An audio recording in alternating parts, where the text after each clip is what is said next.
ओम शांति। 11 दिसंबर 2024 के ईश्वरीय महावाक्य पहले सुनते हैं। मुरली के मुख्य पॉइंट्स।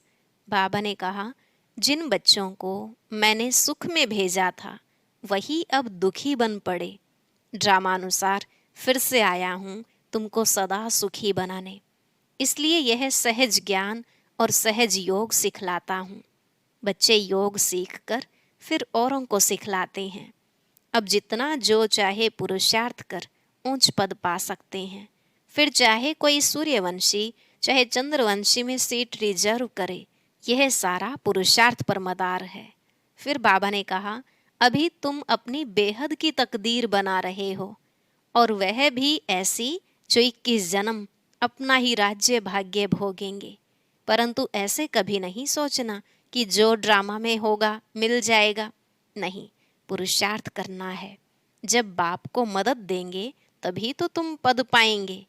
जो बच्चे बाबा से आदि मध्य अंत का ज्ञान सुनकर फिर औरों को सुनाते हैं, इसे ही शंख ध्वनि कहा जाता है। लास्ट में बाबा ने कहा, सभी बातों की सक्रीन है मन मना भव। योग में रहना तो अच्छा है ना। शिव बाबा का भंडारा है तो उनको याद कर भोग लगाना चाहिए, तभी बाप की याद रहेगी। इस ब्राह्मण कुल को कभी कलंकित नहीं करना। गृहस्थ में रहते ज्ञान तलवार को बीच में रखते हुए चलना है।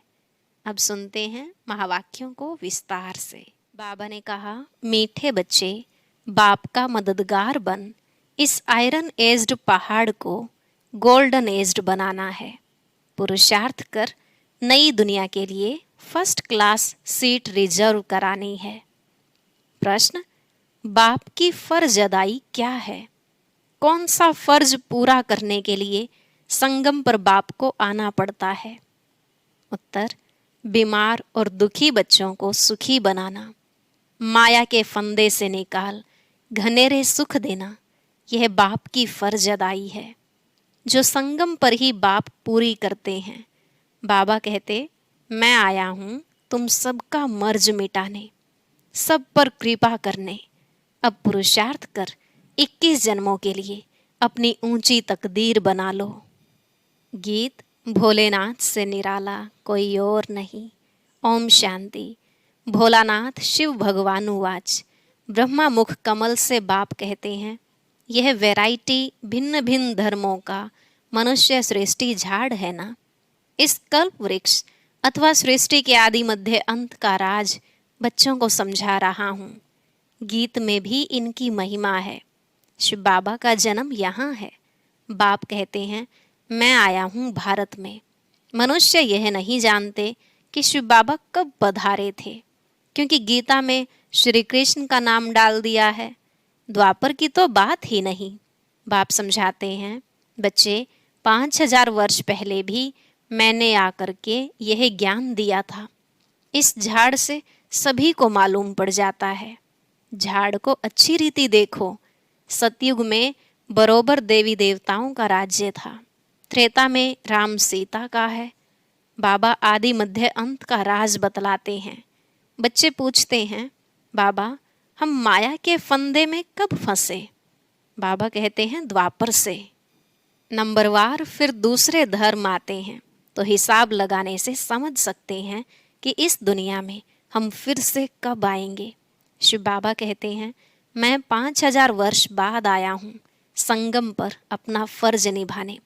सभी जो भी मनुष्य मात्र हैं सभी दुखी हैं, उनमें भी खास भारतवासी। ड्रामानुसार भारत को ही मैं सुखी बनाता हूँ। बाप का फर्ज होता है बच्चे बीमार पड़े तो उनकी दवा दरमल करना। यह है बहुत बड़ी बीमारी। सभी बीमारियों का मूल ये 5 विकार हैं। बच्चे पूछते हैं, यह कब से शुरू हुए? द्वापर से। रावण की बात समझानी है। रावण को कोई देखा नहीं जाता, बुद्धि से समझा जाता है। बाप को भी बुद्धि से जाना जाता है। आत्मा मन बुद्धि सहित है। आत्मा जानती है कि हमारा बाप परमात्मा है। दुख सुख लेप छेप में आत्मा आती है। जब शरीर है तो आत्मा को दुख होता है। ऐसे नहीं कहते कि मुझ परमात्मा को दुखी मत करो। बाप भी समझाते हैं कि मेरा भी पार्ट है, कल्प कल्प संगम पर आकर मैं पार्ट बजाता हूँ। जिन बच्चों को मैंने सुख में भेजा था वह दुखी बन पड़े हैं, इसलिए फिर ड्रामानुसार मुझे आना पड़ता है। बाकी कचमच अवतार यह बातें हैं नहीं। कहते हैं परशुराम ने कुल्हाड़ा ले क्षत्रियों को मारा, यह सब हैं दंत कथाएं। तो अब बाप समझाते हैं मुझे याद करो, यह है जगत अम्बा और जगत पिता। मदर और फादर कंट्री कहते हैं ना, भारतवासी याद भी करते हैं, तुम मात पिता हम बालक तेरे, तुम्हारी कृपा से सुख घनेरे। तो बरोबर मिल रहे हैं। फिर जो जितना पुरुषार्थ करेंगे, जैसे बाइस्कोप में जाते हैं, फर्स्ट क्लास का रिजर्वेशन कराते हैं ना, बाप भी कहते हैं चाहे सूर्यवंशी चाहे चंद्रवंशी में सीट रिजर्व कराओ, जितना जो पुरुषार्थ करे उतना पद पा सकते हैं। तो सब मर्ज मिटाने बाप आए हैं। रावण ने सबको बहुत दुख दिया है, कोई भी मनुष्य की गति सदगति कर न सके। यह है ही कलयुग का अंत। गुरु लोग शरीर छोड़ते हैं, फिर यहाँ ही पुनर्जन्म लेते हैं, तो फिर वह औरों की क्या सदगति करेंगे? क्या इतने सभी अनेक गुरु मिलकर पतित सृष्टि को पावन बनाएंगे? गोवर्धन पर्वत कहते हैं ना, यह माताएं इस आयरन एज्ड पहाड़ को गोल्डन एज्ड बनाती हैं। गोवर्धन की फिर पूजा भी करते हैं, वह है तत्व पूजा। सन्यासी भी ब्रह्म अथवा तत्व को याद करते हैं, समझते हैं वही परमात्मा है, ब्रह्म भगवान है। बाप कहते हैं यह तो ब्रह्म है, ब्रह्मांड में तो आत्माएं अंडे मिसल रहती हैं। निराकारी झाड़ भी दिखाया गया है, हरेक का अपना अपना सेक्शन है। इस झाड़ का फाउंडेशन है भारत का सूर्यवंशी चंद्रवंशी घराना, फिर वृद्धि होती है। मुख्य हैं 4 धर्म, तो हिसाब करना चाहिए कौन कौन से धर्म कब आते हैं। जैसे गुरु नानक 500 वर्ष पहले आए, ऐसे तो नहीं सिख लोग कोई 84 जन्म का पार्ट बजाते हैं। बाप कहते हैं 84 जन्म सिर्फ तुम ऑलराउंडर ब्राह्मणों के हैं। बाबा ने समझाया है कि तुम्हारा ही ऑलराउंड पार्ट है। ब्राह्मण देवता क्षत्रिय वैश्य शूद्र तुम बनते हो। जो पहले देवी देवता बनते हैं वही सारा चक्र लगाते हैं। बाप कहते हैं तुमने वेद शास्त्र तो बहुत सुने, अभी यह सुनो और जज करो कि शास्त्र राइट हैं या गुरु लोग राइट हैं, या जो बाप सुनाते हैं वह राइट है। बाप को कहते ही है ट्रुथ। मैं सच बतलाता हूँ जिससे सतयुग बन जाता है, और द्वापर से लेकर तुम झूठ सुनते आए हो तो उससे नर्क बन पड़ा है।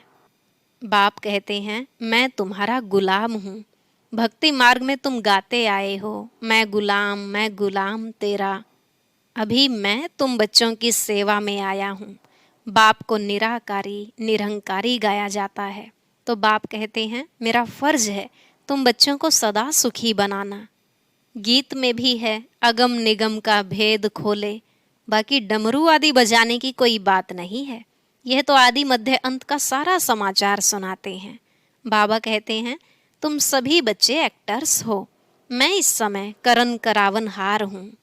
मैं इन ब्रह्मा से स्थापना करवाता हूँ, बाकी गीता में जो कुछ लिखा हुआ है वह तो है नहीं। अभी तो प्रैक्टिकल बात है ना। बच्चों को यह सहज ज्ञान और सहज योग सिखलाता हूँ, योग लगवाता हूँ। कहा है ना योग लगवाने वाले झोली भरने वाले मर्ज मिटाने वाले। गीता का भी पूरा अर्थ समझाते हैं। योग सिखलाता हूँ और सिखलवाता भी हूँ। बच्चे योग सीखकर फिर औरों को सिखलाते हैं ना। कहते हैं योग से हमारी ज्योत जगाने वाले। ऐसे गीत भी कोई घर में बैठकर सुने तो सारा ही ज्ञान बुद्धि में चक्र लगाएगा। बाबा की याद से वर्षे का भी नशा चढ़ेगा। सिर्फ परमात्मा व भगवान कहने से मुख मीठा नहीं होता, बाबा माना ही वर्षा। अब तुम बच्चे बाबा से आदि मध्य अंत का ज्ञान सुनकर फिर औरों को सुनाते हो। इसे ही शंख ध्वनि कहा जाता है। तुमको कोई पुस्तक आदि हाथ में नहीं है, बच्चों को सिर्फ धारणा करनी होती है। तुम हो सच्चे रूहानी ब्राह्मण, रूहानी बाप के बच्चे। सच्ची गीता से भारत स्वर्ग बनता है। वह तो सिर्फ कथाएं बैठ बनाई हैं। तुम सब पार्वतियां हो। तुमको यह अमर कथा सुना रहा हूँ। तुम सब द्रौपदियां हो। वहां कोई निर्वस्त्र होते नहीं। कहते हैं तब बच्चे कैसे पैदा होंगे? अरे हैं ही निर्विकारी, तो विकार की बात कैसे हो सकती? तुम समझ नहीं सकेंगे कि योग बल से बच्चे कैसे पैदा होंगे। तुम आर्ग्यू करेंगे, परंतु यह तो शास्त्रों की बातें हैं ना। वह है ही संपूर्ण निर्विकारी दुनिया, यह है विकारी दुनिया। मैं जानता हूँ, ड्रामा अनुसार माया फिर तुमको दुखी करेगी। मैं कल्प कल्प अपना फर्ज पालन करने आता हूँ। जानते हैं कल्प पहले वाले सिकिलधे ही आकर अपना वर्षा लेंगे। आसार भी दिखाते हैं। यह वही महाभारत लड़ाई है। तुम्हें फिर से देवी देवता अथवा स्वर्ग का मालिक बनने का पुरुषार्थ करना है। इसमें स्थूल लड़ाई की कोई बात नहीं है, न असुरों व देवताओं की लड़ाई ही हुई है। वहां तो माया ही नहीं जो लड़ाए। आधा कल्प न कोई लड़ाई, न कोई भी बीमारी, न दुख अशांति। अरे वहां तो सदैव सुख बाहर ही बाहर रहती है। हॉस्पिटल होती नहीं। बाकी स्कूल में पढ़ना तो होता ही है।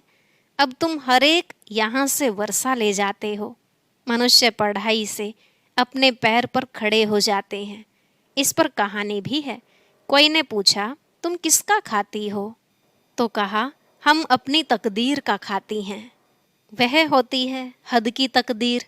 अभी तुम अपनी बेहद की तकदीर बनाते हो। तुम ऐसी तकदीर बनाते हो जो 21 जन्म फिर अपना राज्य भाग्य भोगते हो। यह है बेहद के सुख का वर्षा। अभी तुम बच्चे कॉन्ट्रास्ट को अच्छी रीति जानते हो। भारत कितना सुखी था, अब क्या हाल है। जिन्होंने कल्प पहले राज्य भाग्य लिया होगा वही अब लेंगे। ऐसे भी नहीं कि जो ड्रामा में होगा वो मिलेगा, फिर तो भूख मर जाएंगे। यह ड्रामा का राज पूरा समझना है। शास्त्रों में कोई ने कितनी आयु, कोई ने कितनी लिख दी है। अनेकानेक मत मतांतर हैं। कोई फिर कहते हैं हम तो सदा सुखी हैं ही। अरे तुम कभी बीमार नहीं होते हो। वह तो कहते हैं रोग आदि तो शरीर को होता है, आत्मा निर्लेप है। अरे चोट आदि लगती है तो दुख आत्मा को होता है ना। यह बड़ी समझने की बातें हैं। यह स्कूल है, एक ही टीचर पढ़ाते हैं। नॉलेज एक ही है, एम ऑब्जेक्ट एक ही है, नर से नारायण बनने की। जो नापास होंगे वह चंद्रवंशी में चले जाएंगे। जब देवताएं थे तो क्षत्रिय नहीं, जब क्षत्रिय थे तो वैश्य नहीं, जब वैश्य थे तो शूद्र नहीं। यह सब समझने की बातें हैं। माताओं के लिए भी अति सहज है। एक ही इम्तिहान है। ऐसे भी मत समझो कि देरी से आने वाले कैसे पढ़ेंगे। लेकिन अभी तो नए तीखे जा रहे हैं, प्रैक्टिकल में है। बाकी माया रावण का कोई रूप नहीं। कहेंगे इनमें काम का भूत है। बाकी रावण का कोई बुत व शरीर तो है नहीं। अच्छा सभी बातों का सक्रीन है मन मना भव। कहते हैं मुझे याद करो तो इस योग अग्नि से विकर्म विनाश होंगे। बाप गाइड बनकर आते हैं। बाबा कहते बच्चे मैं तो सम्मुख तुम बच्चों को पढ़ा रहा हूँ। कल्प कल्प अपनी फर्ज अदाई पालन करता हूँ। पारलौकिक बाप कहते हैं मैं अपना फर्ज बजाने आया हूँ। तुम बच्चों की मदद से मदद देंगे तब तो तुम भी पद पाएंगे। मैं कितना बड़ा बाप हूँ, कितना बड़ा यज्ञ रचा है। ब्रह्मा की मुख वंशावली। तुम सभी ब्राह्मण ब्राह्मणियाँ भाई बहन हो। जब भाई बहन बने तो स्त्री पुरुष की दृष्टि बदल जाए। बाप कहते हैं इस ब्राह्मण कुल को कलंकित नहीं करना। पवित्र रहने की युक्तियाँ हैं। मनुष्य कहते हैं यह कैसे होगा? ऐसे हो नहीं सकता, इकट्ठे रहें और आग न लगे। बाबा कहते हैं बीच में ज्ञान तलवार होने से कभी आग नहीं लग सकती। परंतु जबकि दोनों मन मनाभव रहें, शिव बाबा को याद करते रहें, अपने को ब्राह्मण समझें। मनुष्य तो इन बातों को नहीं समझने के कारण हंगामा मचाते हैं। यह गालियां भी खानी पड़ती हैं। श्री कृष्ण को थोड़े ही कोई गाली दे सकते। श्री कृष्ण ऐसे आ जाए तो विलायत आदि से एकदम एरोप्लेन में भाग आए, भीड़ मच जाए, भारत में पता नहीं क्या हो जाए। अच्छा, आज भोग है, यह है पियर घर और वह है ससुर घर। संगम पर मुलाकात होती है, कोई कोई इनको जादू समझते हैं। बाबा ने समझाया है कि यह साक्षात्कार क्या है, भक्ति मार्ग में कैसे साक्षात्कार होते हैं। इनमें संशय बुद्धि नहीं होना है, यह रस्म रिवाज है। शिव बाबा का भंडारा है तो उनको याद कर भोग लगाना चाहिए। योग में रहना तो अच्छा ही है, बाबा की याद रहेगी। अच्छा, मीठे मीठे सिकिलधे बच्चों प्रति माता पिता बाप दादा का याद प्यार और गुड मॉर्निंग। रूहानी बाप की रूहानी बच्चों को नमस्ते। रूहानी बच्चों की रूहानी बाप दादा को नमस्ते नमस्ते, गुड मॉर्निंग, शुक्रिया बाबा, शुक्रिया। धारणा के लिए मुख्य सार। पहला पॉइंट, स्वयं को ब्रह्मा मुख वंशावली समझकर पक्का पवित्र ब्राह्मण बनना है। कभी अपने इस ब्राह्मण कुल को कलंकित नहीं करना है। दूसरा, बाप समान निराकारी निरहंकारी बन अपनी फर्ज अदाई पूरी करनी है। रूहानी सेवा पर तत्पर रहना है। आज का वरदान, स्नेह की शक्ति से माया की शक्ति को समाप्त करने वाले संपूर्ण ज्ञानी भव। स्नेह की शक्ति से माया की शक्ति को समाप्त करने वाले संपूर्ण ज्ञानी भव। बाबा ने कहा, स्नेह में समाना ही संपूर्ण ज्ञान है। स्नेह ब्राह्मण जन्म का वरदान है। संगम युग पर स्नेह का सागर स्नेह के हीरे मोतियों की थालियां भरकर दे रहे हैं, तो स्नेह में संपन्न बनो। स्नेह की शक्ति से परिस्थिति रूपी पहाड़ परिवर्तन हो पानी समान हल्का बन जाएगा। माया का कैसा भी विकराल रूप व रॉयल रूप सामना करे तो सेकंड में स्नेह के सागर में समा जाओ, तो स्नेह की शक्ति से माया की शक्ति समाप्त हो जाएगी। स्लोगन, तन मन धन, मन वाणी और कर्म से बाप के कर्तव्य में सदा सहयोगी ही योगी हैं। तन मन धन, मन वाणी और कर्म से बाप के कर्तव्य में सदा सहयोगी ही योगी हैं। अच्छा, आज हम जानेंगे कि कोई कोई बच्चे ज्ञान का उल्टा एडवांटेज भी उठा लेते हैं। कैसे? सुनते हैं आज के अव्यक्त ज्ञान मोती में।